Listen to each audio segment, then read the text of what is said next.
हाँ, सतीश जी आप पूछना चाहते हैं कुछ? हाँ जी सर। प्रभु जी, मैं खाली ये पूछना चाहता हूँ कि अगर सपोज बर्थ चार्ट में जो है जी पेंडिंग कर्मा यदि मुझे देखना है जी।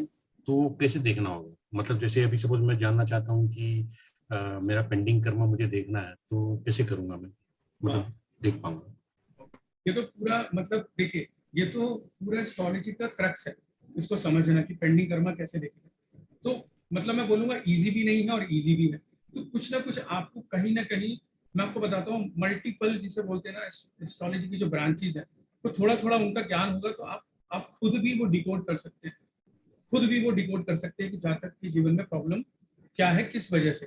तो ये थोड़ा सा मैं आंसर बोलूंगा कि इसके लिए हमको बहुत नॉलेज होनी चाहिए। जैसे कि मैं बात करूँ वैदिक ज्योतिष की, पराशर ज्योतिष, आपको जैमिनी ज्योतिष, जो कि मेरा फेवरेट सब्जेक्ट है, मतलब जो कि ब्रांच है।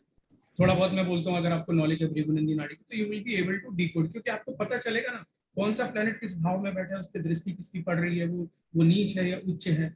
आप D9 चार्ट भी देखेंगे, आपको पता। देखिए, जब हम पेंडिंग कर्मा की बात करते हैं तो सारा, आप समझिए, वो जातक के अनुसार होता है। कोई जातक बोलेगा कि देखिए मेरे मेरे संतान नहीं है, तो आपको क्या देखना पड़ेगा? आप पांचवां घर देखोगे, करेक्ट, फिफ्थ हाउस का लॉर्ड देखोगे, आप सप्तमांश डिविजनल चार्ट देखोगे, आप जुपिटर देखोगे, क्योंकि जुपिटर संतान का कार्य है। ऐसे अगर कोई जॉब और कार्य के लिए आता है तो आप क्या देखोगे? D10 चार्ट देखोगे, डी और D1 राशि में 10th हाउस देखोगे, 10th हाउस का मालिक देखोगे, शनि देखोगे, और ये देखोगे कौन से प्लेनेट की दशा अंतरदशा चल रही है, क्या साढ़े साथी चल रही है। ये सब आप देख के आपको खुद पता चल जाएगा। देखिए, मैं आपको मतलब जिसे बोल सकते हैं, I am giving you food for thought, जिससे आपको आसानी होगी कोई भी प्रॉब्लम का समस्या निकालना। तो जैसे मैंने दो आइडिया दिए, अगर कोई कहता है कि मेरी सर शादी नहीं हो रही है, अब ये इतने साल हो गए, तो आप क्या देखेंगे? सातवां घर देखेंगे, सातवें घर का मालिक देखेंगे, वो कैसे किस डिग्निटी में, शुक्र को देखेंगे। आप इनको देखेंगे तो आपको पता चलेगा कि ये प्रॉब्लम क्यों है। उसी अनुसार आप उनको किस कोई पूजा बताएंगे, कोई दान बताएंगे, और वो कब बता पाएंगे? तब आपको पता होगा कि क्यों सातवां घर खराब है, क्यों सातवें घर का मालिक खराब है, क्यों शुक्र खराब है। तो हम किस ग्रह का दान कराते हैं? जो ग्रह मेलेफिक होता है और जो उस कारक घर को खराब कर रहा होता है। अगर सातवें घर को शनि खराब कर रहे हैं, राहु खराब कर रहे हैं, तो आप उनका दान कराइए, या तो उनके मंत्र जाप बोलिए, या उनकी आप पूजा बोलिए। ठीक। हाँ जी। बिल्कुल सर। और वैसे भी सर, सतीश जी, अगर पेंडिंग करना आपको डिटेल में सीखना है तो बुक तो पढ़ना पड़ेगा। हाँ जी। हाँ जी। तो इसीलिए सर ने बुक भी लिखी है, तो आई होप आपको ये बुक एक बार आप पढ़िएगा, तो बहुत सरल बुक है, हाँ जी आपको सर। समझ में आएगा। हाँ जी सर। है ना? और वैसे भी पेंडिंग कर्मा के जो सर ने बोला कि वो कोई सिस्टम में आपको आना पड़ेगा, चाहे वो जैमिनी है, भृगुनंदी नाड़ी हाँ है जी। ना, वैदिक है। इस बुक में वो ऑलमोस्ट वो सारे टॉपिक से रिलेटेड टेक्निक्स हैं। हाँ जी। ठीक है, तो आप इस बुक को एक बार पढ़िए और आप फिर अपने चार्ट को आप डिकोड कर पाएंगे। हाँ जी सर। धन्यवाद सर। धन्यवाद। So here I want to add something else. Actually, या जी sir. we have to I mean, go for the Arudu Lagna also, sir, because Arudu Lagna will give the prominent of the house also more pronounced in the, I mean, whether the karma is more pronounced or not. Actually, मैं आपको बताता हूँ, it's a good question. देखिए, कोई भी student ज्योतिष का अगर राशि चार्ट को डिकोड नहीं कर सकता, तो विश्वास मानिए, आप कोई भी लगन बना लीजिए, आप कुछ भी आपके समझ में नहीं आएगा। मेरे पे जब भी कोई चार्ट आता है तो मेरे को अलग से कोई असेंडेंट बनाने की जरूरत नहीं पड़ती। मैं ना तो चंद्र लगन बनाता हूँ, ना मैं आरूढ़ लगन बनाता हूँ। मैं तो तभी बनाता हूँ जब मुझे D1 राशि चार्ट ही समझ में नहीं आ रहा होता, और ऐसा बहुत कम होता है, क्योंकि मैं बहुत प्रैक्टिस करता हूँ, मैं बहुत सालों से इसमें इस फील्ड में हूँ। और जैसा कि मैंने बोला, मैं सॉफ्टवेयर पे भी थोड़ा डिपेंड नहीं करता। तो मैं जो सॉफ्टवेयर में जो कुंडली बन के आती है, मैं उसको खुद हाथ से भी बनाता हूँ आज भी, टिल टुडे। तो कहने का मतलब ये है कि आप स्ट्रेट अवे आप आरूढ़ लगन पे मत जाइए। मैं आपके आंसर को आपके क्वेश्चन के लिए बोलूंगा, यस, आपका आंसर करेक्ट है, आपने अपने क्वेश्चन में आंसर दिया, मगर आप D1 राशि पे ही बहुत फोकस करिए, तभी आप इन चीजों पे जाइए। जैसे आरूढ़ लगन है, चंद्र लगन है ना, राशि तुल्य नवांशा है, चाहे आप D9 में जाए या D10 में जाए, मगर जब तक आपको D1 नहीं समझ में आएगा, तब तक आप इधर उधर भटकते रहेंगे। ये मतलब ज्योतिष की विडंबना है, आयरनी है कि अगर आपको D1 नहीं समझ में आएगा तो एडवांस चीज सीखने के चक्कर में आप बहुत कुछ सीखना चाहेंगे, मगर आप खुद से कन्विंस नहीं होंगे कि मैं D1 राशि तो मुझे नहीं चार्ट देखना है, और मैं आगे के डिविजनल चार्ट्स क्यों देख रहा हूँ। तो मेरा विश्वास मानिए आप D1 जो चार्ट है, राशि चार्ट है, आप उसको बहुत कमांड करें, उस पर फोकस करेंगे तो आपको सेम चीज, वही रूल आपको आरूढ़ लगन से लगाने हैं और वही रूल आपको चंद्र लगन से लगाने हैं। देखिए, चीजों को ड्रामेटिक बनाने के लिए बनाया जा सकता है कि एडवांस है तो हम आपको सूर्य लगन से सिखाएंगे, हम आपको इस लगन से सिखाएंगे, मगर वो सिखाएंगे का मतलब क्या है कि हमारी वीकनेस है कि हमको मेन चार्ट ही देखना नहीं आता, मेन को असेंडेंट से चीजें देखनी नहीं आती। और बेसिकली जो रूल D1 में लगता है वही रूल आपको बाकी के असेंडेंट से लगाने हैं। ठीक है ना? जी सर, सही बताया आपने। तो सर कुछ और क्वेरीज ले सकते हैं जी जी बिल्कुल, ना? 2-3 क्वेरीज और ले लेते हैं। नहीं ले लीजिए विनायक जी, हाँ, नो प्रॉब्लम। या राकेश आपने हैंड रेज किया है। हाँ, नमस्कार सर। नमस्ते सर। सर, हम लोग क्या केंद्र हाउस से भी प्रारब्ध को देखते हैं सर D1 में? देखिए, जैसा कि अभी पहले क्वेश्चन पूछा था मुझसे भी थोड़ी देर पहले, मैंने ये बताया कि आपको जब हम पेंडिंग कर्मा या प्रारब्ध की हम बात कर रहे हैं, सबसे इजी टेक्निक आप ये देखो कि जातक जो है अपनी किस दशा में आया आपके पास, उसका क्वेश्चन क्या है, आप सबसे पहले ये देखो। और मैं आपको एक चीज और बताता हूँ अपनी टेक्निक की, जब भी मेरे पास कोई भी चार्ट आता है तो मैं उस चार्ट के लिए जरूर प्रश्न कुंडली बनाता हूँ, चाहे उसके पास बर्थ डिटेल हो या नहीं हो, तो मेरा काम आसान हो जाता है। मैं उसमें देख लेता हूँ कि कौन सा असेंडेंट निकल के आया, ठीक है। मैं चीजों को मैच करता हूँ। जो D1 जो चार्ट है उसमें सबसे पहले मेरे को देखना है क्लाइंट जो आया है उसमें दशा कौन सी है, अंतर दशा कौन सी है, 7.5 चल रही है नहीं चल रही। मैं 7.5 को बहुत इंपॉर्टेंट देता हूँ। कंटक शनि की ढैया चल रही है नहीं चल रही, ठीक है ना, वो सब आप देखो।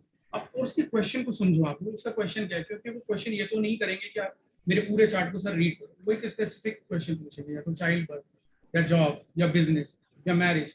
आपको वहीं से पेंडिंग कर्मा निकालना है। आप पूरे चार्ट को मत पढ़िए वरना आपको कुछ समझ में नहीं आएगा। आप सोचो मेरे पास एक चार्ट आ गया, मैं केंद्र से देखूं, मैं ये देखूं। आप सिंपल समझिए, एस्ट्रोलॉजी को सिंपल करिए। आप सामने वाले को बोलिए मेरे को क्वेश्चन बताइए, आपका क्वेश्चन क्या है, जो क्वेश्चन है वही है उसका पेंडिंग कर्मा, वहीं से आपको वो निकालना है। और वो प्रॉब्लम क्यों हो रही है वो आपको इजीली एस्ट्रोलॉजी जब सीख रहे हो तो आपको समझ में आएगा क्यों है प्रॉब्लम। जैसे मैंने चाइल्ड बर्थ का एग्जाम्पल दिया, 5वां घर देखो, 5वें घर का लॉर्ड देखो, सप्तमांश जो चार्ट है डिविजन चार्ट वो देखो, जुपिटर को देखो और दशा और अंतर दशा देखो, तो आपको खुद समझ में आएगा। आप चीजों को, आप मेरी बात को अन्यथा नहीं लीजिएगा, मगर आप चीजों को, कोई भी, मैं हर स्टूडेंट के लिए बोलूंगा कि चीजों को आप क्रैम मत करो कि मुझे केंद्र ही देखना है, मुझे त्रिकोण देखना है। ऐसे नहीं, ऐसे करोगे तो क्या होगा, आप एक ही फंडा हर चार्ट पे लगाओगे, एक ही रूल, ऐसा नहीं होता है ना। Right sir. है ना सर? जी सर। हो गया ना राकेश जी? या thank you sir, thank you so much. Okay, no problem sir. जी विनायक जी, और कोई जी, Anim Moyal, you raised your hand, आप पूछ सकते हैं। सर नमस्ते। नमस्ते। सर मेरा प्रश्न ये है कि दान के बारे में कंसेप्ट क्लियर नहीं है कि तो कुछ कहते हैं कि जैसे 9th भाव में जो ग्रह बैठा है उसका दान नहीं करना चाहिए, वो भाग्य का दान है। तो ये हाँ, तो ये कैसे क्लियर करें कि दान किस का करें या किसका, या डेवलप्ड का करें या एक्सोलेट जैसे उच्च ग्रह है उसका करें। यानी कई बार उच्च ग्रह दिखाई देते हैं पर वो भी प्रॉब्लम दे रहा है। तो ये समझ में नहीं आ रहा कि हमें दान किसका करें या क्या नहीं। कई बार दान है वो बैकफायर भी कर देता है कि ये दान सही नहीं हुआ शायद। तो इसके बारे में सर आप कुछ बताना चाहेंगे? हाँ बिल्कुल। देखिए, दान में ना, जो मेरी पर्सनल खुद का, क्योंकि मैं मेरी खुद की एक ना सोच है। जैसे मैंने बताया कि बुक मैंने क्यों लिखी, मैंने बुक इसलिए लिखी एस्ट्रोलॉजी को सिंपल बनाने के लिए।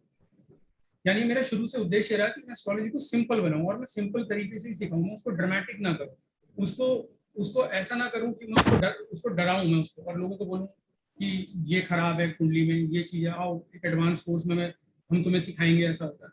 तो आपको मैं चीज बताता हूँ, क्योंकि जब मैंने एस्ट्रोलॉजी को सिंपल बनाया, और मैं एस्ट्रोलॉजी को हमेशा स्पिरिचुअल एंगल से देखता हूँ, उसे मटेरियल एंगल से नहीं देखता। तो मैं आपको चीज बताता हूँ, आप किसी भी प्लेनेट का दान करो, चाहे उच्च हो या नीच हो, आप विश्वास माने आपको कुछ भी नहीं होने वाला। आप उच्च का भी दान करके देखो, आपको कुछ नहीं होने वाला, मैं आपको गारंटी देता हूँ। आपका जुपिटर उच्च का है, आप जुपिटर का दान करो। आपका शनि उच्च का है, आप शनि रिलेटेड चीजों का दान करो, कुछ भी नहीं होने वाला।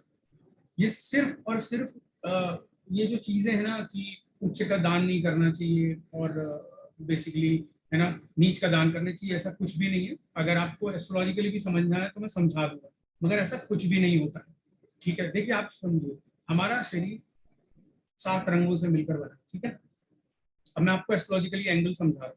अब जब 7 रंगों से बना है इसके अंदर, तो इसमें राहु केतु नहीं है, इसके अंदर बाकी के ग्रह हैं, यानी उन ग्रहों की आप में आपके शरीर में आभा मंडल है, मतलब वो ऑरा है। देखिए, अगर जीवन में कोई कष्ट आता है, या कोई बीमार है, या कोई और भी संकट है, मॉनेटरी कोई संकट है, वेल्थ पैसे से कोई संकट है ना, या चाइल्ड रिलेटेड कोई संकट है, तो मतलब आप ये समझिए, आप उस चीज को पकड़िए। जैसे कि मैं एग्जांपल देता हूँ, जुपिटर कारक है किसका? संतान संतति का। अगर जुपिटर खराब होगा तो ऐसा माना जाता है कि आपके आभा मंडल में जो येलो कलर है वो अफ्लिक्टेड होगा, वो छिन्न भिन्न होगा, वो उसमें पेनिट्रेशन होगा, यानी कि येलो कलर अच्छा नहीं होगा। तो कहीं ना कहीं मैं बोल सकता हूँ क्लाइंट को, आप एक काम कीजिए, ज्यादा से ज्यादा आप येलो कलर को धारण करने की कोशिश करो। हो सकता है मैं स्टोन भी सजेस्ट कर दूं कि चलो आप रुद्राक्ष पहन लो, ठीक है। तो चीजों को मतलब देखने का ये थोड़ा एंगल है, मगर हाँ स्ट्रेट अवे ये नहीं समझाया जा सकता एक जस्ट सिंपल सेशन में कि आप किस ग्रह का दान करो नहीं करो। मगर अगर मैं सिंपल तरीके से आंसर दूं, तो आप किसी भी ग्रह का दान करो, कुछ भी फर्क नहीं पड़ने वाला। भगवान आके ऐसा कुछ नहीं बोलेंगे कि आपने इस ग्रह का दान क्यों कर दिया, अब मैं आपको कष्ट दूंगा, ऐसा कुछ भी नहीं। अब मेरी बात का विश्वास मानिए, ऐसा कुछ भी नहीं। Thank you sir. I think sir आपने अपनी बुक के चैप्टर 8, हम्म, मुझे शायद अभी हाँ याद आया कि चैप्टर 8 आपका जो बुक का है वो जी पितृ ऋण एंड दान के ऊपर ही है। जी जी जी जी जी तो विनायक तो जी, इस चैप्टर में वो दान के बारे में आपने एक स्टोरी और जी काफी उसमें, इंफॉर्मेशन दी है। जी जी तो उसके अंदर मैंने कहानी बताई है कि महाभारत के युद्ध के बाद युधिष्ठिर जब एक अश्वमेध यज्ञ करते हैं तो उन्हें अपने दान पे घमंड हो जाता है। करेक्ट, तो वो उसमें कैसे युधिष्ठिर एक, एंड एक नेवले की स्टोरी है इसमें। हाँ, तो वो स्टोरी बहुत अच्छी है, तो उससे पता, उससे भी बहुत कुछ सीखने को मिलता है। मतलब बेसिकली लाइफ में सिंप्लिसिटी का मतलब, लाइफ में कैसे करेक्ट, डाउन टू अर्थ रहो, वो आपको सीखने को मिलता है। या तो क्योंकि वो जो चैप्टर आई थिंक वो ego and social status false ego के ऊपर बेस्ड करेक्ट है, जो कि sun and correct, Jupiter affliction 12th house से रिलेटेड है। जी जी तो करेक्ट, देखिए यही अभी ये टॉपिक भी उठा और इस टॉपिक में ऑलरेडी एक चैप्टर है उसमें। जी ये उसमें तो जिनके चैप्टर पास है। ये बुक है ये चैप्टर जरूर पढ़े, बहुत इंटरेस्टिंग चैप्टर है और इसमें रेमेडीज भी डिस्कस करी गई है। और सिर्फ जी ओके, चैप्टर 8 की नहीं, ऑलमोस्ट एवरी चैप्टर में कुछ ना कुछ डोनेशन से रिलेटेड उसमें उपाय है। जी विनायक जी, लगभग हर चैप्टर में उसमें रेमेडी है, करेक्ट। करेक्ट। तो नेक्स्ट क्वेश्चन अमिता जी आप पूछना चाहें? Yes, sir. Thank you, sir. Prakash, good evening, sir. Yeah, so in chapter 35, the line which you have used as scorpion sign, not always sting, is a wonderful sign, sir. That statement itself is a very good. But what here I want to ask in the chapter 9, sir, you have explained that Jupiter with the Rahu and Ketu axis in the 5th house. Yeah, we can understand that there is an obligation of ancestors. But there you have used that 11th house is also involved in that obligations to ancestors. So that 11th house concept with Jupiter of Rahu and Ketu, how you arrive to the 11th house and Rahu and Jupiter? See basically जो 11th house है वो प्राप्ति का है। जीवन में कुछ भी प्राप्ति होनी है तो आप ये देखेंगे, जो केपी पढ़ाते हैं, जो टीचर पढ़ाते हैं, तो वो क्या बोलते हैं, हर चीज में वो 11th हाउस देखना चाहते हैं। मतलब किसी की जॉब देखनी है तो 2, 6, 10, 11, संतान प्राप्ति चाहिए तो 2, 5, 11, अगर मैरिज चाहिए तो 2, 7, 11। क्यों? क्योंकि 11th हाउस की इंपॉर्टेंस इतनी है कि मतलब वो प्राप्ति का है।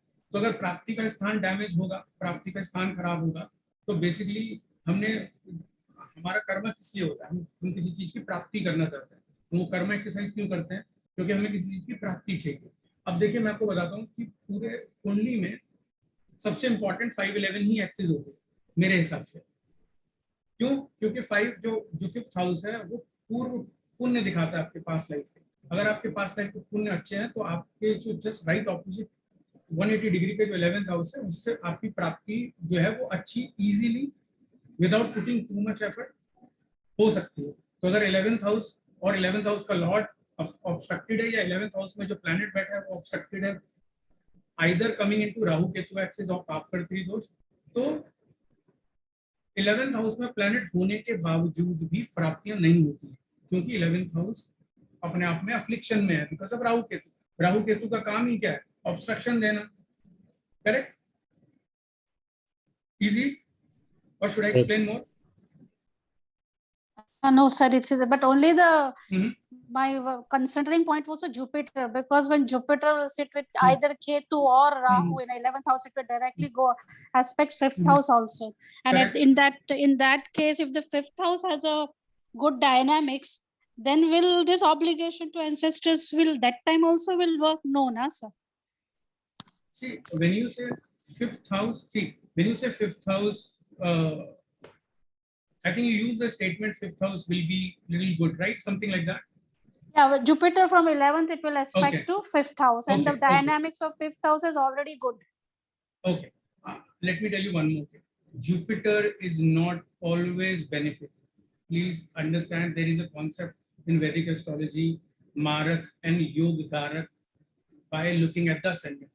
हर ascendant में कोई घर और कोई ग्रह का मालिक योग कारक होता है और मारक होता है। तो जुपिटर की दृष्टि ऐसा नहीं है कि हमेशा वो अच्छा ही देगी, ऐसा नहीं है। तो कहने का मतलब है अगर 11th हाउस में जुपिटर बैठा है तो इट डज नॉट मीन कि वो 5th हाउस मतलब फ्लरिश करेगा, ऐसा नहीं है। और स्पेशली अगर राहु केतु बैठ जाए तो इसका मतलब it is icing on cake, मतलब फिर तो जुपिटर और भी खराब हो रहा है। देखिए 5th हाउस का कारक होता है जुपिटर, ठीक है, और 5th हाउस का राहु का कारक जो है जुपिटर, अगर राहु केतु एक्सिस में ही है तो 11th हाउस में बैठने के बावजूद भी इट डज नॉट मीन कि कोई गारंटी है कि 5th हाउस फ्लरिश करेगा, नहीं, ऐसा नहीं है। उस चार्ट में हम शायद होलिस्टिकली ये देख सकते हैं कि वो योग कारक है या मारक है, हम ये भी देख सकते हैं। और देखिए एक ज्योतिष में एक कॉन्सेप्ट और होता है, आपने पढ़ा होगा अवस्था, बाल अवस्था, वृद्ध अवस्था, तो वो भी अगर आप देखेंगे तो आपको पता चलेगा कि जुपिटर में ताकत भी है कुछ रिजल्ट देने की या ऐसे ही है। और हम उसे बोल रहे हैं कि ज्योतिष में कि गंगा जल है ना, लोग बोलते हैं ना कि इसकी जो दृष्टि होती है गंगा जल है, और वो बैठे और हम जीवन भर उस गंगा जल का वेट कर रहे हैं, क्योंकि हो सकता है इस जुपिटर में ताकत ही नहीं, या तो वृद्ध है या बाल है। तो इसलिए कभी कभी दान में क्या होता है कि हाँ जुपिटर को स्ट्रेंथ करने के लिए कभी कभी स्टोन भी रेकमेंड कर दिया जाता है या जुपिटर के मंत्र बोल दिए जाते हैं। Correct sir. आशा जी, आप कुछ पूछना चाहते हैं? नमस्कार सर। ये सब्जेक्ट सबके generally it's very close to everyone's heart. ये this subject is very close to my heart also. मेरा ये समझ है कि हमारी जो जिंदगी है या ब्लेसिंग्स होती है या कर्स है, curse of your past life, तो रेमेडीज कितने काम करते हैं इसमें? स्पेशली फिक्स्ड साइन पे अगर है, वो मैं समझ गई फिक्स्ड है या मतलब मूवेबल, बट अगर फिक्स्ड कर्मास है तो इसमें रेमेडीज कितने काम करते हैं? It's a nice question. Basically ma'am कोई गारंटी नहीं है रेमेडीज का। आप मेरी बात को विश्वास मानिए, अगर चर राशि में भी कोई प्लैनेट है और कोई बहुत दान कर रहा है, पूजा कर रहा है, रेमेडी कर रहा है, तो आई गिव यू गारंटी कि ऐसा कुछ भी नहीं है कि उसके दान करने के बावजूद भी उसको जीवन में कुछ अच्छा मिले। हो सकता है वो 5-10 साल खूब दान कर रहा है, पूजा कर रहा है, तब भी एस्ट्रोलॉजर्स के वो चक्कर काट रहा है, वो बोल रहा है कि सर मेरे को शादी नहीं। हो सकता है चलो शादी हो जाए, वो बोले सर बच्चे ही नहीं हो रहे, है ना, चलो वो भी हो जाए, बोले कि सर शुरू से मैं सेटल ही नहीं हुई, जॉब ही नहीं है। तो रेमेडी की कोई गारंटी नहीं होती, कुछ भी गारंटी नहीं है। आप तो सिर्फ कर रहे हो, मतलब कि चलो ये है कि भगवान मेरी जो है प्रार्थना सुन ले, either in the form of I give something as a donation, either in the form of I pray to my favorite deity, मगर कोई गारंटी नहीं है कि भगवान आपको उस रेमेडी के बदले में कुछ फेवर देंगे, कोई गारंटी नहीं। क्यों? क्योंकि हो सकता है भगवान बोले कि मैं ना आपको इस रेमेडी का जो रिजल्ट है ना, हो सकता है मैं आपको अगले जन्म में दूं, मैं नहीं देता इस जन्म में। तो भगवान को समझना, भगवान की माया समझना बड़ा मुश्किल है। और आप हमेशा एस्ट्रोलॉजी को स्पिरिचुअल एंगल से समझेंगे, आपको हमेशा अच्छा लगेगा और समझ में भी आएगी। जितना आप रूल में जाके समझेंगे, आपको एस्ट्रोलॉजी कभी समझ में नहीं आएगी, मतलब दिक्कत हो सकती है, मेरा मतलब ये है।